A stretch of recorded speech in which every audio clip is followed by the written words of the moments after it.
Assalamualaikum. Waalaikumsalam Bapak. Sebelum pelajaran dimulai pada hari ini, buat dicek dulu nih sama-sama yang di bawah kolom. Aman. Bajunya rapin, rambutnya dirapiin.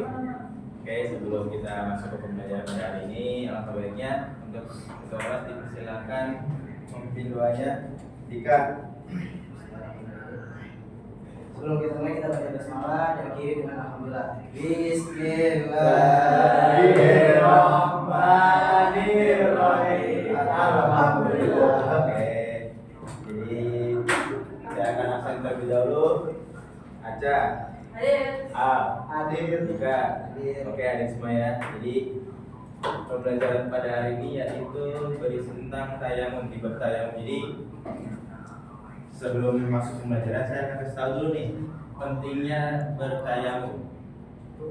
Jadi bisa kita ambil contoh seperti kasus ada seseorang nih si Fulan lagi sedang perjalanan.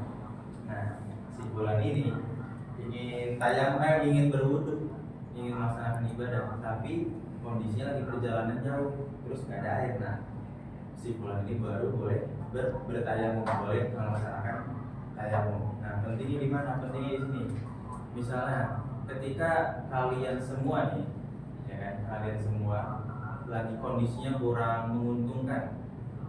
Jadi misalnya lagi sakit, lagi nggak ada air, nah itu boleh bertayamum. Nah, pentingnya di situ. Tujuannya misalnya, tujuan dari pembelajaran pada hari ini agar kalian pada tahu nih penting dan apa ya? Pentingnya tayamum dan tata cara pelaksanaannya itu seperti apa. Oke, langsung saya akan masuk ke bab ini. Saya akan tanya terlebih dahulu nih kepada kalian, ada yang tahu tayamum nggak? Enggak, Pak. Pernah dengar nggak gitu? Pernah, Pak. Pernah, tapi tahu nggak? Tahu dikit. Tahu dikit, apa tuh? Tayamum berwudu tidak dengan air. Berwudu tidak dengan air. Ya, oke, betul ya. Jadi sebelum masuk ke pelajaran di bab ini, saya akan mengulas terlebih dahulu nih pelajaran kemarin. Jadi pelajarannya itu tentang mengkafani jenazah. Ada tahu? Masih ingat nggak? Masih ingat nggak? Masih ingat nggak? Masih. Masih apa? Coba. Apa, Pak? Mengkafani jenazah. Jenazah. Jadi kapan? Dikafanin. Ini doang. Enggak. Enggak. Ada syarat-syaratnya juga. Ada Pak. syarat-syaratnya gimana tuh? Iya tuh. Misalnya kalau jenazah perempuan dia 5 helai. Kalau 5 helai. laki itu dia 3 helai. Oke, Pak. masih nggak bagus. Iya, Pak. Jadi sebelum pembelajaran pada hari ini, saya akan kasih tahu dulu nih. Saya akan melakukan metode dengan 2 metode, yaitu simulasi dan metode demonstrasi. Jadi simulasi itu saya akan praktekkan ke kalian semua. Nah, kalau misal demonstrasi, kalian yang mempraktekkan setelah saya praktekkan. Oke. Udah paham? Paham. Ya, langsung aja deh. Oke, Pak. Jadi masuk dalam bab tayamum dalam kitab Fathul Qorib Al-Mujiz karya Imam Abu Abdullah Muhammad bin Qasim Al-Ghazali. Jadi definisi tayamum secara bahasa yaitu tayamum berarti al-qasdu, yaitu bermaksud atau menuju sesuatu. Terus selanjutnya pengertian tayamum secara detail adalah tayamum adalah menyampaikan debu yang suci ke wajah dan kedua tangan sebagai pengganti wudhu atau mandi ketika tidak ada air atau tidak mampu menggunakan air. Nah, di sini yang bermaksud al-qasdu itu langsung bersegera. Jadi kalau misalnya tayamum itu harus bersegera. Kalau nggak bersegera nggak bakal bisa bertayamum. Misal contoh lagi udah komat nih, sholat asar atau sholat maghrib, kalau misalnya nggak ada air udah komat, itu langsung bersegera aja langsung tayamum. Tapi ada syaratnya juga. Kalau misalnya tayamum itu misalnya kita cari dulu airnya, terus pakai wudhu yang suci, nah seperti itu. Oke. Selanjutnya yaitu syarat bolehnya tayamum. Di sini ada 5 ya. Yang pertama ada yang uzur karena perjalanan atau sakit. Uzur di sini perjalanan atau sakit, misalnya kayak tadi contoh yang saya sudah sebutkan. Yang kedua masuknya waktu sholat. Yang ketiga mencari air. Nah, yang ketiga ini mencari air di sini itu semampu kalian aja. Kalau misalnya jarak tempuhnya terlalu jauh, itu nggak usah dicari. Misal kayak dari kampus ini ke Sumarekon kan terlalu jauh, ya kan? Ngapain nggak perlu cari-cari air sampai ke sono-sono ngapain. Jadi semampu kita aja, misalnya udah cari ke sana sini bagian kanan kiri depan belakang, kalau misalnya udah nggak ada air udah tinggal masyarakat tayamum gitu. Terus selanjutnya tidak dapat menggunakan air dan tidak ada air setelah mencarinya. Nah di sini contohnya misalnya tidak dapat menggunakan air, misalnya lagi sakit, lagi jatuh lah, ada koreng gitu kan, ada luka. Nah kalau misalnya air itu korengnya atau luka itu tambah parah, tambah beranak atau enggak sembuh. Nah itu baru boleh bisa melaksanakan tayamum. Terus selanjutnya debu suci, apabila tercampur najis atau pasir maka tidak sah. Nah debu suci di sini itu kita debunya kalau bisa di dalam kitab ini juga dibahas, debunya itu kalau bisa digunakannya itu di bagian area atas saja. Kalau misalnya area lantai ini kan area bawah, itu nggak dianjurkan. Kalau dibilang suci kita tapi harus cari tahu dulu ini debu suci apa enggak. Kalau misalnya di area bawah kan, kalau di area bawah kan itu kan kita injak terus. Nah apalagi kalau misalnya pokoknya ini kalau mau nyari debu suci itu kita cari tahu dahulu ini suci apa najis. Bisa di area jendela ini kelihatannya suci nih, tapi kita lihat ada kotoran cicak, sah nggak kita pakai? Enggak. Nah maka dari itu kita harus cari tahu lebih dahulu. Selanjutnya yaitu fardu atau rukun.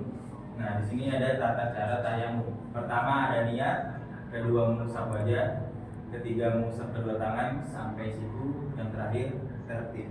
Nah pada hari ini saya akan berkesempatan untuk saya praktekkan terlebih dahulu kepada kalian seperti saya jelaskan metode tadi, baru kalian akan lanjut saya untuk mempraktekannya.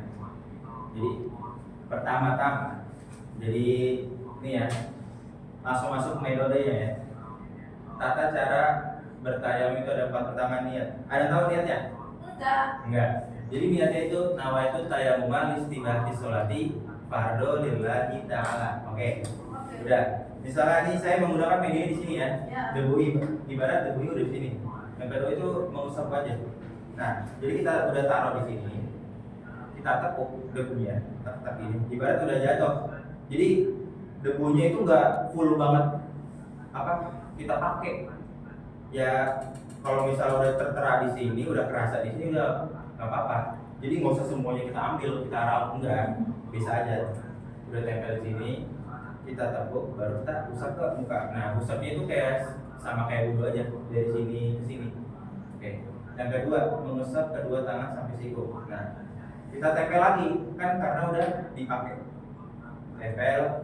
Ada kalau di kitab ini, di kitab beliau itu boleh di tempat sama, tapi ada beberapa ulama berpendapat kalau misalnya dianjurkan ke tempat yang berbeda karena debunya ini sudah dipakai gitu. Jadi yang sini udah dipakai, berarti yang selanjutnya di sebelah sini. Jadi gesernya jangan jauh-jauh juga, ditempel, tepuk juga seperti ini, baru diusap. Nah usapnya dibagi dua kalau di dalam kitab ini.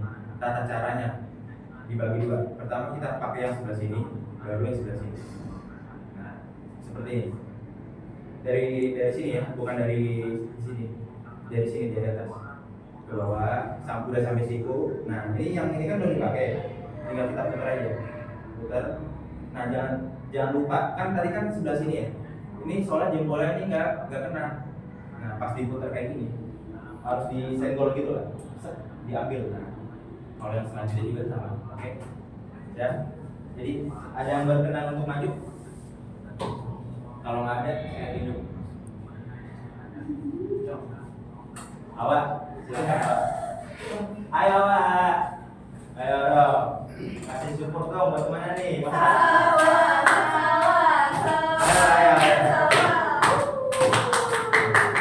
Di sebelah sini aja medianya.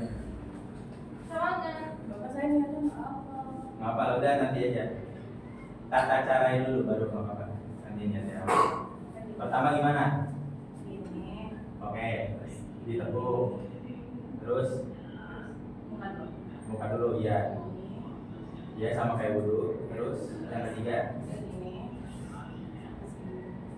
ditepuk dulu, tepuk lagi. Ya. Terus dibagi dua, Ya. sebelah sini sama sebelah sini. Ya. Gini. Ya. Gini. Terus tarik. Ya, oke. Sampai sini ada mau bertanya? Paham nggak? Paham. Saya tanya dulu nih. Nggak ada yang bertanya, saya tanya nanti. Ada yang bertanya nggak? Berarti kaki nggak usah Pak? Kaki nggak usah. Kenapa kalau kaki nggak usah Pak? Karena di sini Umur enggak Pak? kalau umur nggak masa kita umur pakai debu. Kalau debunya pakai yang di vacuum cleaner boleh nggak Pak? Jadi di debu sini tuh dibagi ada yang kotor ada yang bersih. Nah kalau misalnya kita pakai yang kotor itu kita lihat dulu nanti belum tentu itu suci kan. Kalau misalnya kotor makanya kalau di garis bawahi kita pakai yang bersih aja gitu. Nanya Pak, Apa tuh? tadi kan udah bilang kan kalau misalnya udah koma terus udah ada air kita tayamum kan. Nah, Terus kalau misalnya nih itu udah misalnya itu waktu zuhur, terus ternyata jam 2 air keluar, kan sholat lagi nggak Pak? sholat zuhurnya Iya. nggak perlu diulang, nggak perlu ulang. Tapi ada tapi kalau misalnya di sholat asar kita harus Kotor. bukan kodok, kita harus tahu nggak? Harus wudhu. Jadi udah nggak berlaku syarat tayamumnya itu gitu. Kalau ada mati lagi Pak airnya. Iya kalau nanti lagi gimana? Abis asar, ya Habis udah, asar, habis asar nanti tuh. abis asar mati. Tapi Pas asar. pas asar mati, Ya. ya udah tayamum lagi dong. Tidak kemudian habis itu Apa? Nyala lagi. Pas jam 5 nyala lagi. Pas jam 5 Nyala lagi. tapi udah sholat belum? Udah kata saya. Ya udah, nanti wudhu lagi. Tapi intinya kalau misalnya airnya udah mati, airnya udah nyala lagi, terus sholatnya itu udah dilaksanakan, itu nggak perlu diganti sholatnya. Intinya nggak perlu diulangi. Tapi kita boleh sholat sunnah nggak? Boleh sholat sunnah. Waduh, sholat sunnah ya? Saya belum tahu ini. Bukan belum tahu sih. Nanti aja ini. Soalnya kan nanti ada bab selanjutnya ya. Di sini ada langkah-langkah. Nah, selanjutnya pokoknya tadi kita bahas apa ya, oke? Bagus sih pertanyaan. Berarti materi selanjutnya Pak ya? Materi selanjutnya. Oke. Tadi saya tahu deh, pokoknya secara rinci ya. Oke.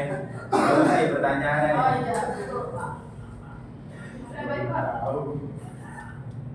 Oke, untuk selanjutnya diberi kesimpulan kaca pada bab ini. Yang kamu tahu aja, simpulin. Tata cara tayamum itu adalah untuk melaksanakan sholat, tetapi berwudu diganti dengan debu yang suci mensucikan. Debu suci mensucikan. Saya ulangi lagi ya. Jadi tayamum di sini dia itu untuk mempermudah kita atau jadi di dalam Islam itu ada namanya fleksibel. Jadi Islam itu sangat fleksibel, mempermudah kita untuk bertayamum ketika tidak ada air atau ketika sedang sakit. Jadi selanjutnya saya akan kasih tugas untuk pertemuan selanjutnya. Jadi tugasnya itu menghafal niat bertayamum. Oh, keren. Oke? Oke. Jadi buat pertemuan berikutnya itu kita masih di bab tayamum juga. Jadi mungkin bisa menjawab pertanyaan dari kuliah juga dan sunnahnya juga nih. Kita kan udah sebelum nih. Terus belum tuntas. Jadi di bab ini pada hari ini juga belum tuntas. Jadi kita akan bahas lebih detail dan lebih rinci. Jadi nanti prakteknya juga harus yang benar, udah ada niatnya, tata caranya, oke? Oke, sekian dari saya. Ketua kelas mohon dipimpin doanya. Semoga kita selesai pada ini dengan alhamdulillah. Alhamdulillahirabbil alamin. Oke, syukur.